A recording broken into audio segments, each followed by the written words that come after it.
नमस्कार। आज हम बिहारी के दोहे के भावार्थ पढ़ेंगे। देखिए, बिहारी के दोहे भावार्थ। देखिए, हम बिहारी के दोहे में भावार्थ में हम भाव के अर्थ पढ़ेंगे। इस दोहे में देखिए, बिहारी जी ने मनुष्य की संपत्ति की तुलना, यहाँ पर देखिए मनुष्य की संपत्ति की तुलना देखिए पानी से की है, और यहाँ पर मन की इच्छाओं की तुलना यहाँ पर कमल के फूल से की है।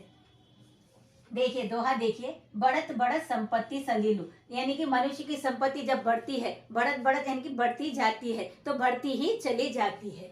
मन सरोजू बढ़ी जाए, यानी कि मन सरोजू का अर्थ है मन की इच्छा है। सरोज हम कमल के फूल को कहेंगे, वैसे ही मन, यहाँ पर मन कमल के समान है, जो कि इसकी इच्छा है जब बढ़ती है तो बढ़ती ही चली जाती है।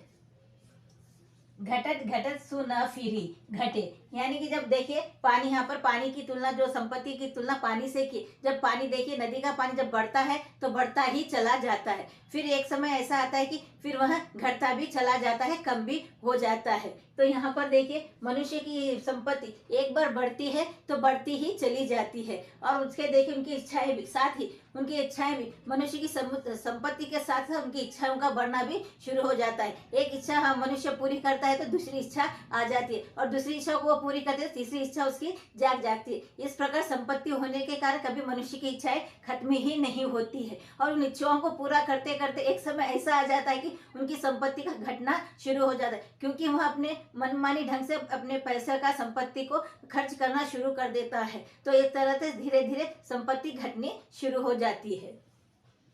घटत घटत सु न फिरी घटे, यानी कि घटत घटत फिर न फिरी घटे का अर्थ है संपत्ति अगर घटती जाती है तो घटती ही चली जाती है, उसका समूल नाश कर देती। जैसे कि देखिए पानी पर, यहाँ पर संपत्ति का उदाहरण पानी को दिया गया। नदी का पानी जब बढ़ता है तो बढ़ता ही चला जाता है, और वह कभी घटता भी जाता है, और कभी बारिश होने पर क्या होता है, फिर नदी में पानी बढ़ना शुरू हो जाता है, यानी कि वह कभी बढ़ता है कभी कम हो जाता है।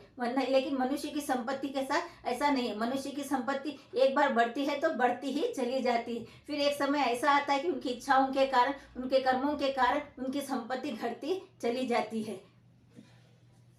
देखिए, बरु समूल कुमुल आई, यानी कि देखिए फिर एक समय ऐसा आता है कि जब उनकी संपत्ति घटती जाती है तो समूल खत्म हो जाती है, नष्ट हो जाती है, वह व्यक्ति पूरी तरीके से उनके पास की संपत्ति खत्म हो जाती है। तो इस मनुष्यों की यहाँ पर तुलना पानी से की गई, जो कभी बढ़ता जाता है कभी कम भी होता जाता है। तो हमें मनुष्य को चाहिए कि वो अपनी संपत्ति को संभाल कर रखे।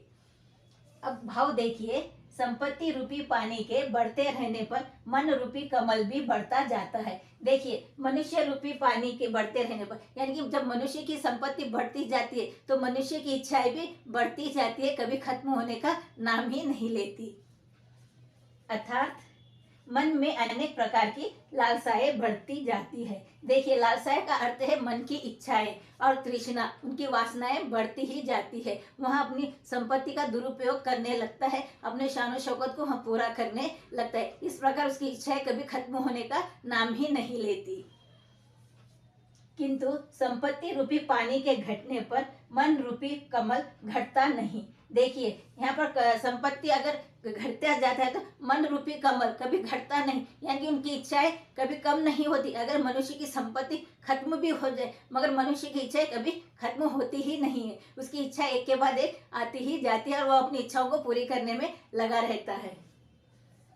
घटता नहीं बल्कि समूल नष्ट हो जाता है, यानी कि संपत्ति एक बार देखिए घटती जाती है तो घटती ही चली जाती है, और वो पूरी तरीके से खत्म हो जाती है, और उसके मनुष्य का समूल नाश भी हो जाता है, क्योंकि उनकी संपत्ति पूरी एक साथ खत्म भी हो जाती है। तो इसलिए मनुष्य को कभी भी अपनी संपत्ति पर, धन दौलत पर कभी अभिमान नहीं करना चाहिए, बल्कि अपनी संपत्ति को सदुपयोग करना चाहिए, अच्छे कर्मों में लगाना चाहिए, और अपनी तृष्णाओं पर, अपनी इच्छाओं पर कंट्रोल करना चाहिए, ताकि वह आगे अपने जीवन में बढ़ सके। इसी तरह के वीडियोस देखने के लिए लाइक शेयर कमेंट करें, सब्सक्राइब भी जरूर करें। Thank you.